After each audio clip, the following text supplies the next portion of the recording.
ternyata ada teman-teman di sini. Gimana nih kabarnya hari ini? Pasti baik-baik aja dong. Nah, kita tetap stay at home. Oke? Maaf ya sebelumnya tadi Eliza terlalu fokus bercermin karena Eliza ingin mempersiapkan diri yang baik, yang tampil menarik, dan agar teman-teman itu belajarnya tetap fokus. Nah, pada kesempatan kali ini nih Eliza bakal sharing sedikit ilmu tentang ilmunya ini sebenarnya gampang susah untuk dipelajarin, tapi karena Eliza dapetin pelajaran ini selama setengah semester bersama Pak Hambang dan Pak Haris yang pembelajarannya ini sangat menarik dan interaktif. Nah, jadi kali ini Eliza bakal mengulas sedikit tentang ilmu tersebut. Apa yang akan kita pelajari hari ini? Nah, agar belajarnya lebih fokus lagi, yuk kita cari spot yang lebih bagus lagi. Nah, sekarang Eliza ini udah berdiri di depan rumah ya. Ini tuh di sekitar rumahnya Eliza. Nah, maksud tujuannya itu ngambil spot di depan rumah agar udaranya itu lebih fresh sehingga kita belajarnya itu lebih fokus dan ilmunya itu bisa tersaring lebih bagus lagi. Oke? Nah, tadi kan di dalam Eliza udah sempat ngasih clue bahwa kita itu akan mempelajari suatu ilmu yang sangat menarik kan. Nah, ilmunya itu adalah kita akan mempelajari tentang B3. Apa itu B3? B3 adalah barang berbahaya dan beracun. Nah, kalau di Indonesia itu biasanya ngalanya B3, tapi kalau di luar negeri itu biasanya kita sebut dengan dangerous good.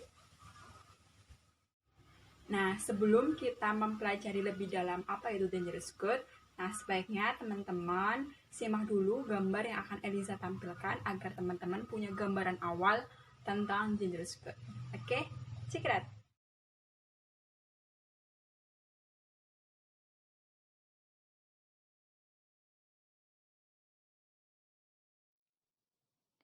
Nah, dalam pengangkutan barang berbahaya sendiri, kita itu mempunyai dasar hukum secara nasional maupun secara internasional. Dasar hukum secara nasionalnya itu ada PP nomor 101 tahun 2014 tentang pengelolaan limbah bahan berbahaya dan beracun. Kemudian ada Undang-Undang nomor 22 tahun 2009 tentang lalu lintas dan angkutan jalan. Kemudian juga diatur dalam Peraturan Menteri nomor 60 tahun 2019 tentang penyelenggaraan angkutan barang dengan kendaraan bermotor di jalan. Nah, kemudian ada juga dasar hukum secara internasionalnya, itu ada dari Protokol 9 of Dangerous Goods, kemudian ada United Nations Recommendation on the Transport of Dangerous Goods, kemudian ada juga ADR 2019, kemudian juga ada IMDG Good, dan lain-lainnya. Nah, setelah Eliza tampilkan gambar yang tadi sudah teman-teman lihat, pastinya udah punya gambaran awal dong tentang angkutan barang berbahaya. Nah, itu adalah salah satu contoh dari angkutan barang berbahaya yang sering kita temuin di sekitar kita. Nah, seperti yang sering kita lihat di jalan raya itu ada pengangkutan minyak, kemudian pengangkutan bensin, ada juga yang mengangkut peti kemas. Nah, itu adalah salah satu contoh dari angkutan barang berbahaya.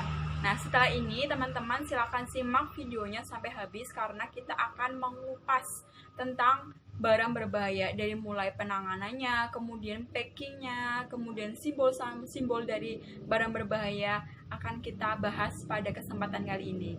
Semoga teman-teman bisa enjoy dengan video yang saya tampilkan. Nah, untuk menunjang pembelajaran kita lebih efektif lagi, teman-teman bisa mendownload buku pedoman tentang barang berbahaya, yaitu buku ADR yang Eliza sudah cantumkan alamat linknya di deskripsi video ini. Jadi silakan teman-teman download ADR volume 1 dan volume 2 tahun 2019 sebagai pegangan kita dalam mempelajari barang berbahaya. Nah, sebagai gambaran awal dari pembelajaran kita hari ini, sebenarnya apa sih itu barang berbahaya?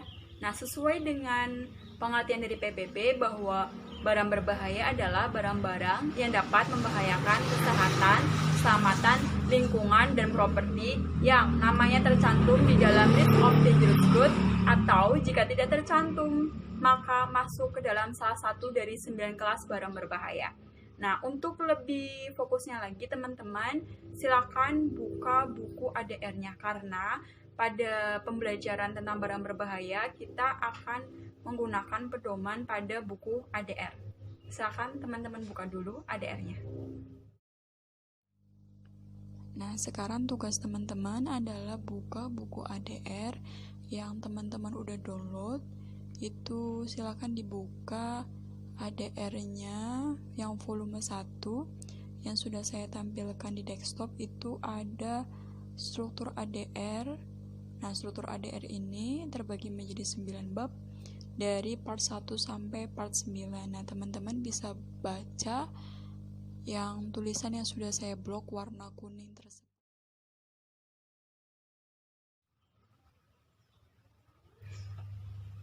Nah, setelah teman-teman tadi udah membahas tentang struktur ADR, pastinya teman-teman udah mulai paham dong yang ada di ADR itu apa aja. Nah, sekarang kita ke materi yang lebih utama tentang barang berbahaya.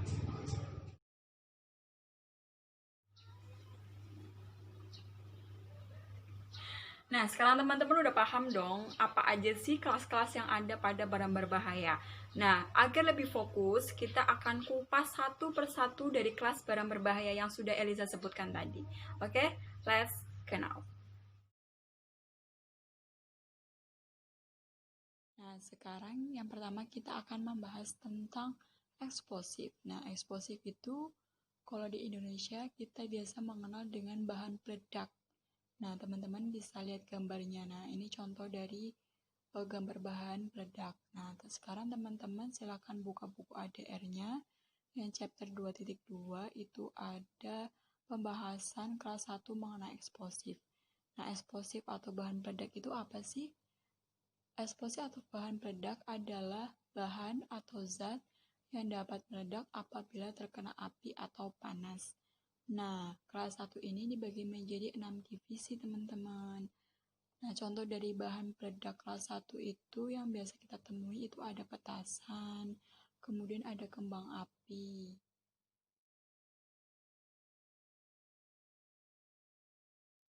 Nah, selanjutnya kelas yang akan kita bahas adalah kelas 2, yaitu gas. Teman-teman bisa buka ADR-nya halaman 133. Nah, kelas 2 ini adalah gas yang dapat mengeluarkan asap dan dapat menyala oleh percikan api atau api. Nah, bahan gas ini dibagi menjadi 3 divisi, yaitu ada flammable gas yang masuk divisi 2.1. Nah, flammable gas sendiri adalah gas yang mudah terbakar. Ada divisi 2.2 itu gas yang mempunyai reaksi terhadap oksigen. Contohnya nih, karbon dioksida, kemudian fire extinguisher. Nah, kemudian ada divisi 2.3 yaitu toxic gas atau gas beracun. Yang contohnya sering kita temui adalah aerosol.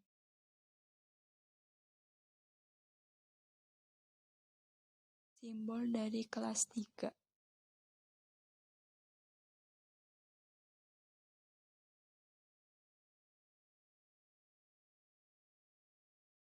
Apa itu kelas 3? Kelas 3 adalah cairan yang mudah terbakar atau flammable liquid. Nah, teman-teman bisa dibuka ADR-nya halaman 143.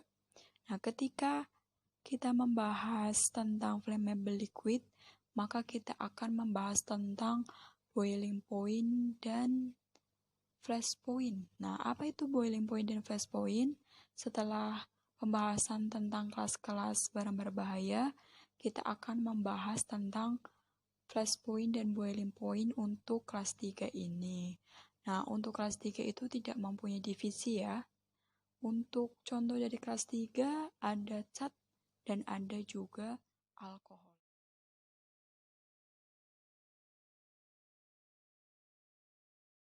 Oke, langsung saja kita akan ke pembahasan yang selanjutnya, yaitu ada kelas 4, flammable solid, atau bahan padat yang mudah terbakar.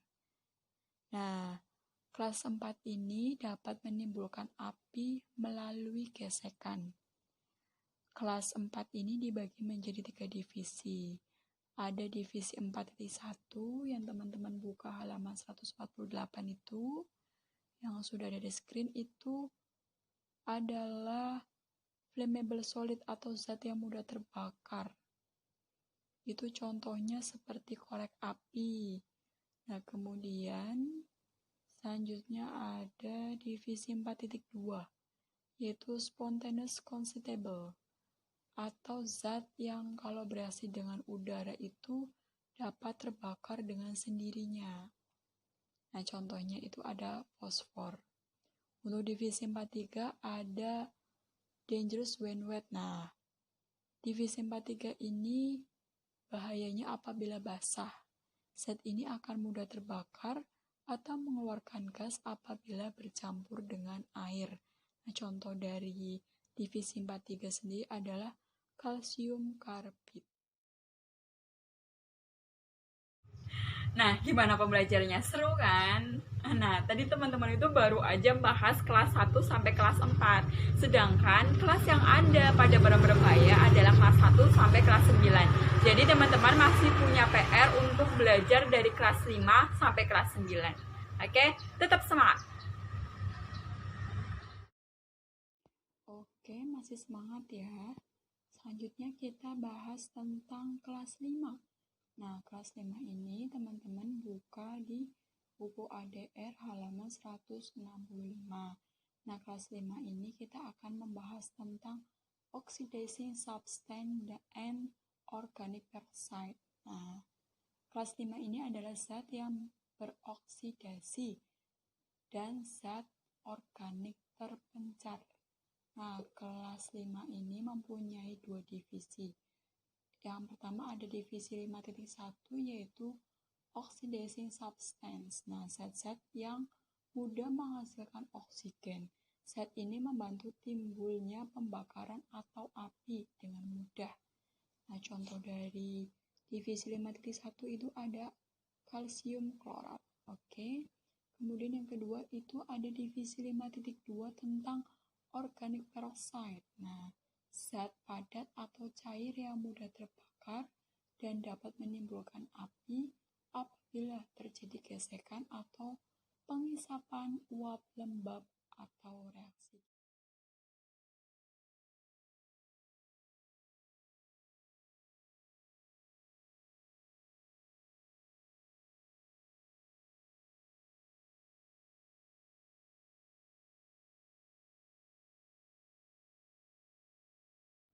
Nah, gimana nih? Masih semangat dong ya? Soalnya kita tuh baru sampai kelas 5 nih. Ini baru mau masuk kelas 6. Kita masih berkulat dengan buku ADR. Oke? Nah, sekarang buka halaman 186 itu membahas tentang kelas 6 yaitu toksik. Nah, toksik ini kalau di Indonesia itu biasa kita sebut dengan zat beracun ya.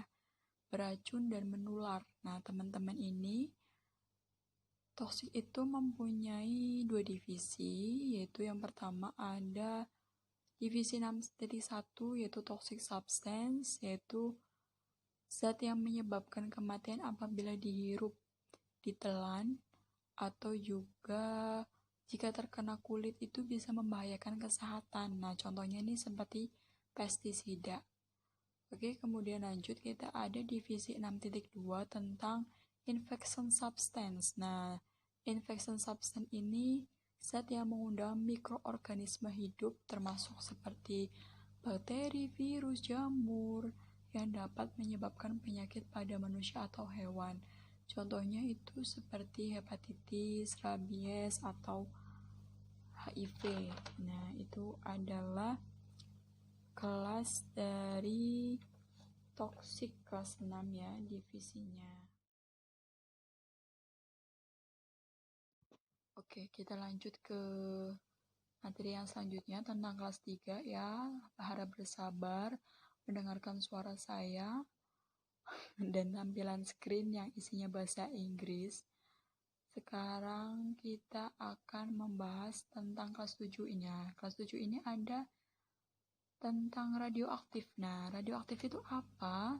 Radioaktif itu adalah bahan yang mengeluarkan sinar radiasi yang berbahaya bagi manusia, binatang, dan barang. Nah, sinar tersebut tidak dapat dilihat dan hanya dapat dikontrol dengan alat Geiger. Nah, bahan ini terdiri dari 3 kategori yang memiliki tingkat radiasi yang berbeda-beda. Nah, yang pertama itu ada kategori 1 itu ada radioaktif. Nah, radioaktif kategori 1 ini adalah zat yang memiliki tingkat radiasi rendah sehingga tidak memiliki nomor indeks transport. Nah, bahan ini diberi label putih dengan 1. Nah, garis merah. Nah, contohnya ini seperti kobalt 60. Nah, kemudian selanjutnya itu ada kategori 2, yaitu bahan atau zat yang memiliki tingkat radiasi lebih tinggi dari kategori 1 dengan nomor indeks transport tidak lebih dari 1. Nah, zat ini diberi label berwarna kuning pada kemasan dengan 2 garis merah.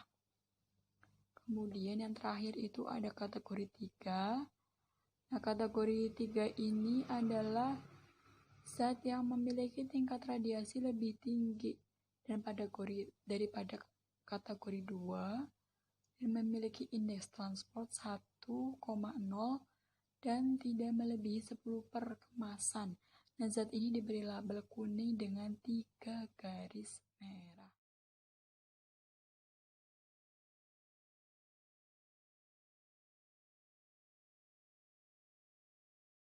Ini simbol dari kelas 8.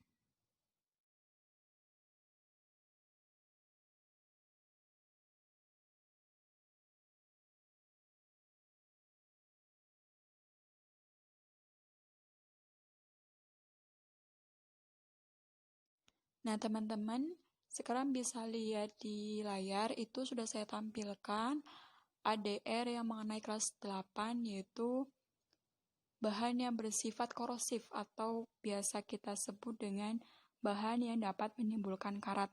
Nah, bahan yang dapat menimbulkan karat ini biasanya contohnya itu merkuri. Jadi, kalau misalnya terkena kulit, itu akan menyebabkan rusaknya kulit. Kemudian, kalau misalnya asapnya itu terhirup, itu sangat berbahaya. Kalau misalnya kena mata, itu dapat menyebabkan iritasi pada mata.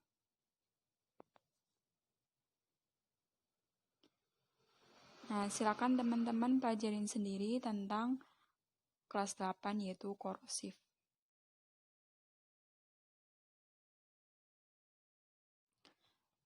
Nah, pembahasan selanjutnya kita itu adalah kelas terakhir di dalam kelas-kelas barang berbahaya, itu ada kelas 9.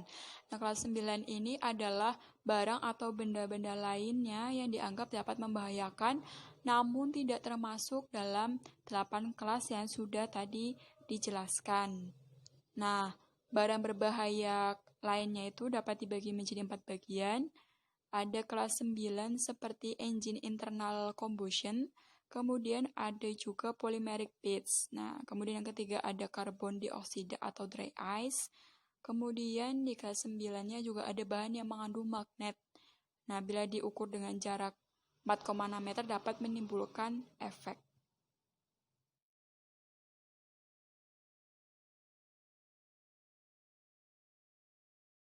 Nah, gimana nih? Tadi pas kita membahas tentang kelas 3, saya itu ngasih sekilas info tentang flash point dan boiling point. Apa itu flash point dan boiling point? Silahkan simak screen berikut ini.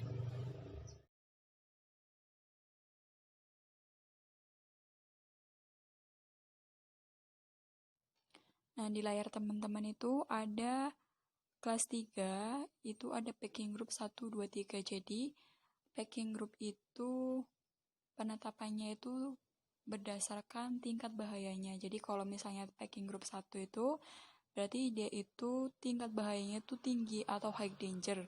Kemudian di packing group 2 itu ada medium danger, dan packing group 3 itu ada low danger. Nah, jadi flash point dan boiling point ini sangat berpengaruh terhadap packing group 3. Packing group kelas 3 maksud saya. Jadi, pengertian dari flash point itu sendiri adalah suhu terendah di mana suatu zat cair mempunyai cukup uap yang akan menjadi nyala di udara. Nah, itu pengertian dari flash point. Kemudian pengertian dari boiling point sendiri adalah titik didih atau temperatur ya, di mana jika zat cair dimasak, ia akan berubah menjadi uap. Nah, itu sekilas tentang boiling point, flash point, dan packing group pada kelas 3.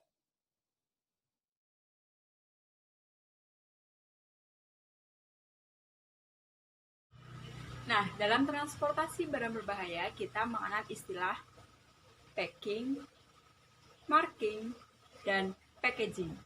Apa itu packing, marking, dan packaging? Mari kita simak penjelasannya berikut ini.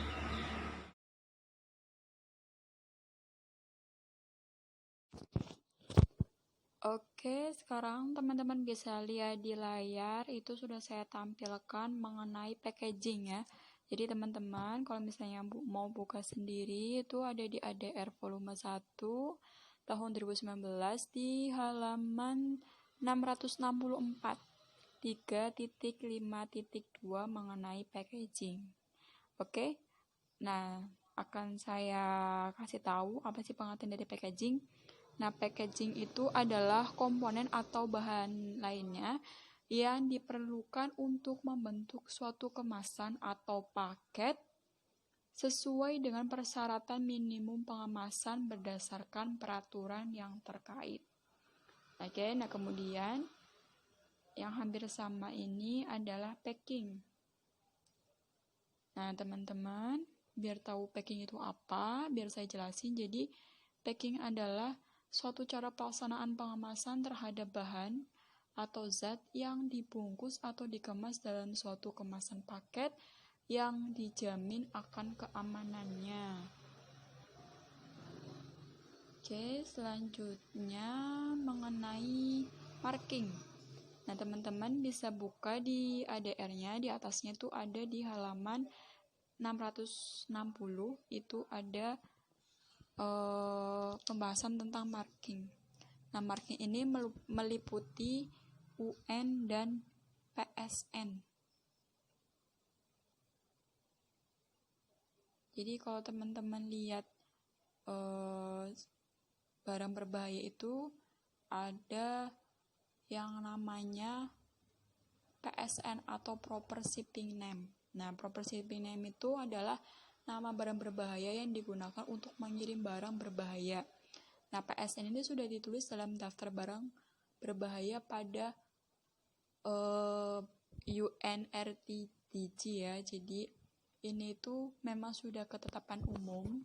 Jadi walaupun kita itu pergi ke belahan dunia manapun, yang namanya PSN itu akan tetap sama. Nah, itu adalah penjelasan sedikit mengenai PSN.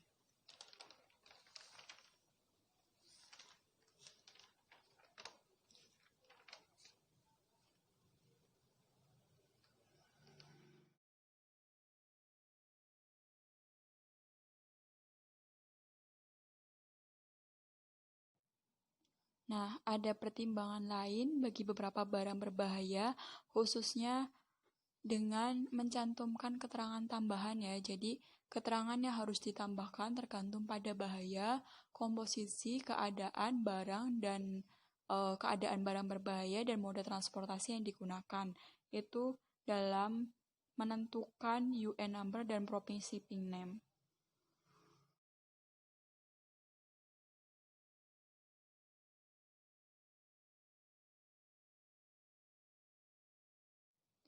Nah, dalam proper shipping name itu ada 4 jenis entry yang terdiri dari UN number dan proper shipping name. Nah, contohnya seperti nomor 1 itu ada UN number 1090, itu namanya aseton. Kemudian di nomor 2 itu ada UN number 1263, itu ada pine atau cat ya. Kemudian di nomor 3 itu ada entry khusus dalam keadaan yang tidak tentukan, itu seperti UN nomor 1224, itu ketonus atau liquid, bisa juga NOS. Nah, kemudian di nomor 4 itu ada entry generik dalam keadaan tidak ditentukan. Nah, itu masuknya itu UN number, seperti contohnya itu UN number 1992, flammable liquid, toxic, dan NOx. Oke.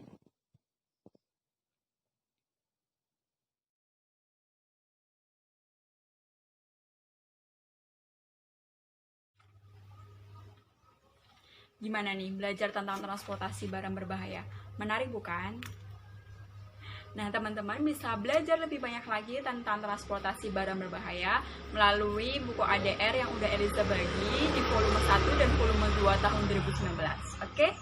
Nah, di akhir kata Eliza minta maaf apabila ada kesalahan dalam penyampaian materi. Dan saya, Eliza Yanuarlai Nurindani dari Politeknik Keselamatan Transportasi Jalan kelas MKTJB. Terima kasih.